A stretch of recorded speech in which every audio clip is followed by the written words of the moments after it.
Hi, this is Atya here. Welcome to PhDpreneur, where we discuss PhD mindset and personal finance. It is June 2022. You must be thinking half the year has already gone by. Now, how to achieve goals? We set resolutions in January, and by the time February comes, everything is same like before. What can be done to achieve the pending goals of the year? What is the most important thing that is required to achieve any goal? Why the different frameworks which are already existing are a complete failure. And I will end this video with one of my framework which I use for my personal goal setting, and I will take this opportunity to share it with you. So without further ado, let's begin with today's video. In the goal setting arena, one of the most commonly used framework is SMART: specific, measurable, achievable, relevant, and time bound. Now the problem that I face over here is these are too many parameters for a goal, and sometimes thinking of all this can be a little bit overwhelming to many. It is overwhelming to me at least. And remembering these acronyms and trying to fit your goals into these categories. Like when I was researching for this topic, I had to actually look for what is the full form of SMART on Google. So it is not so easily remembered. Say suppose you want to learn to drive a four-wheeler. It may be relevant to others, but it may not be relevant for you. You may be in a phase of life where you are not physically fit.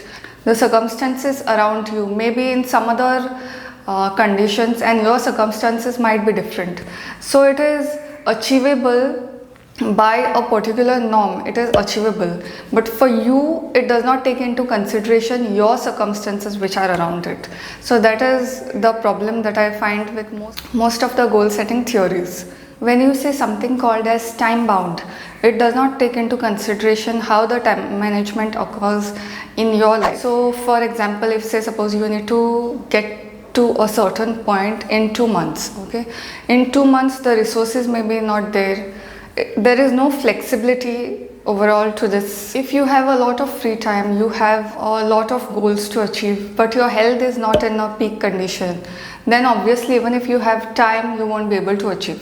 Just start, just do it. This is what I see some of the people around me also saying, without taking into consideration whether the resources are there or no, whether there is a lot more to achieving goals than just willpower. Willpower is a part of it, but there are a lot of factors. When I was preparing for my NET exam, my teacher always used to say, if you don't feel it that you will get it, you won't get it. And that time I was also not mature to understand what he said. So what is that one thing to help you achieve any goal in life, to help you achieve any goal this year, now that around 6 months are left? We overestimate what we can do in 1 year, but we underestimate what can happen in 5 years. I have realized through achieving goals in my personal and professional life, there is one thing everyone needs to go through and everyone should be prepared. That is the ability to deal with boredom. Now, everywhere the talks are going around consistency, discipline, willpower. You may have all of this, but if you are not prepared to get bored in the process, you forget about that goal. Say suppose you want to write a book. To write a book, you will have to be consistent, and you have to schedule that work daily or at least on a weekly basis for your book to get completed in the lifetime. There will be a phase where you will get tired and you will get bored of writing. If you are not able to push through that phase, then you may not able to see light at the end of the tunnel. Say suppose it is marriage. Okay, the initial days might be quite exciting and full of life, but slowly as the initial excitement wears off, routines may turn quite monotonous and boring.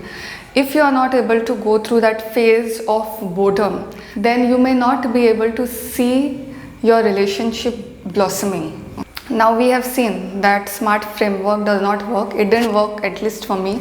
So that is why I'm making this video. Let me tell you a 3-point framework. I call it the triangle framework for achieving goals.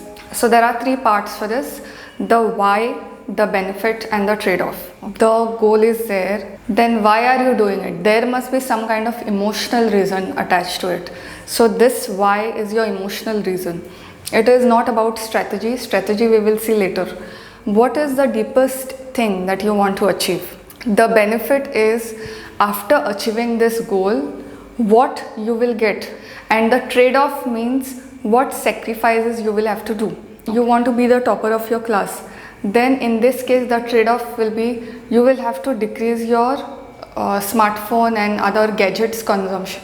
The trade-off is what sacrifice or something that you will have to do in order to get to that. If it's weight loss, then you will have to cut down on junk. Once you have figured out the why, the benefit and the trade-off, these three things are clear. Next thing is to consider all this and schedule small actions in your calendar. So unless you schedule it in your calendar, you put a time slot for it, it will not get done. So these are some of the things that I wanted to share which are part of my goal setting system. And I suggest you to make a part of yours as well. I think there are a few other pointers that I have noticed and I wish to share with you. First, consistency. More than willpower, discipline. Consistency is one which helps go through these mundane tasks. If your goal is to reach a certain weight, obviously every day you will have to put in work. It's important to remind yourself of why you want that thing and to distinguish between what you want and what others want you to want. When I was teaching in one of the conversations in class, I happened to ask one of the students why you are pursuing this degree. Nobody in my family is literate, so my mother wants me to see me as a graduate in this degree. I asked him again, so what do you want? Again he said, no, my mother wants me to be a graduate, so that is why I am doing.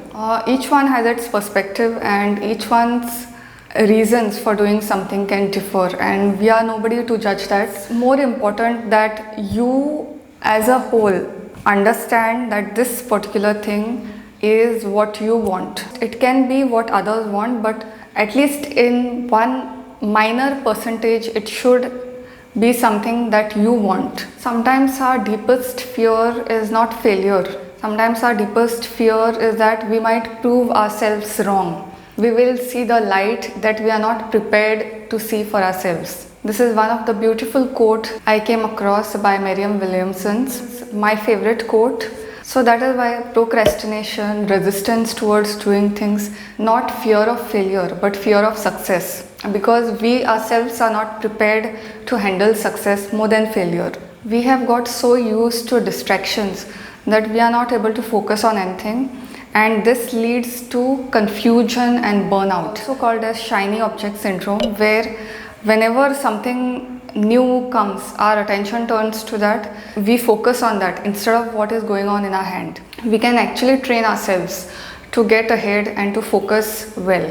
I have done a video on how to focus in the middle of distractions. Sometimes when we are starting out on a particular journey with respect to goal, we have so many questions because we have never attempted that.